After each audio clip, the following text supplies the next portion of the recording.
നന്മ നിറഞ്ഞ മറിയമേ സ്വസ്തി, കർത്താവ് അങ്ങയോടുകൂടെ സ്ത്രീകളിൽ അങ്ങ് അനുഗ്രഹിക്കപ്പെട്ടവളാകുന്നു. അങ്ങയുടെ ഉദരത്തിൻ ഫലമായ ഈശോ അനുഗ്രഹിക്കപ്പെട്ടവനാകുന്നു.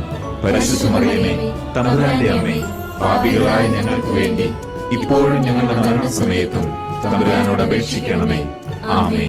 നിങ്ങൾ ഇന്നുവരെ ബന്ധിച്ചിട്ടിരിക്കുന്ന രോഗമാകാം, ശാപമാകാം, പലതരത്തിലുള്ള ഉപദ്രവങ്ങളാകാം, യേശുക്രിസ്തു നാമത്തിൽ ഞാൻ ബന്ധിക്കുന്നു. കർത്താവ് അത് അഴിഞ്ഞു മാറട്ടെ യേശുവിൻ്റെ നാമത്തിൽ. ആമേൻ. കർത്താവേ, അപ്പാ, സ്വർഗീയപ്പ, അങ്ങേ പുത്രൻ യേശുക്രിസ്തു നാമത്തിൽ ഞങ്ങൾ പ്രാർത്ഥിക്കുന്നു. അങ്ങയുടെ കൈകൾ അങ്ങയുടെ മക്കളുടെ മേൽ നീട്ടണമേ. അവരുടെ ഉദ്യമങ്ങളെ നീ ആശീർവദിക്കണമേ. അധ്വാനങ്ങളെ നീ അഭിവൃദ്ധിപ്പെടുത്തണമേ. അവരോട് വാക്ക് പറഞ്ഞവരെ, അവരുദ്ദേശിക്കുന്ന കാര്യങ്ങൾ, അവരുടെ ഡേറ്റ് ഇട്ടിരിക്കുന്ന ഡേറ്റുകളെ നീ ആശീർവദിക്കണമേ. നീ ഓർഡർ ചെയ്യണമെന്ന് പ്രാർത്ഥിക്കുന്നു.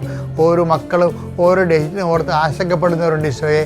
ആ ഡേറ്റിൽ നിന്ന് കഴിഞ്ഞു കിട്ടാൻ വേണ്ടി കൊതിക്കുന്നവരുണ്ട് ഈശോയെ.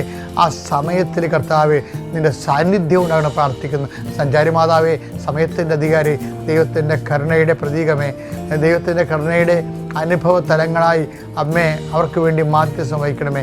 എൻ്റെ കർത്താവിൻ്റെ ഉന്നതമായ നാമത്തിൽ സഭയുടെ അധികാരത്തിൽ പരിശുദ്ധ അമ്മേ, ദൈവമാതാവേ, അങ്ങേ പുത്രന് വേണ്ടി വേല ചെയ്തുകൊണ്ട് മറ്റുള്ളവർക്ക് മാതൃകയായി ജീവിക്കുവാൻ ഞങ്ങളെ പഠിപ്പിക്കണമേ.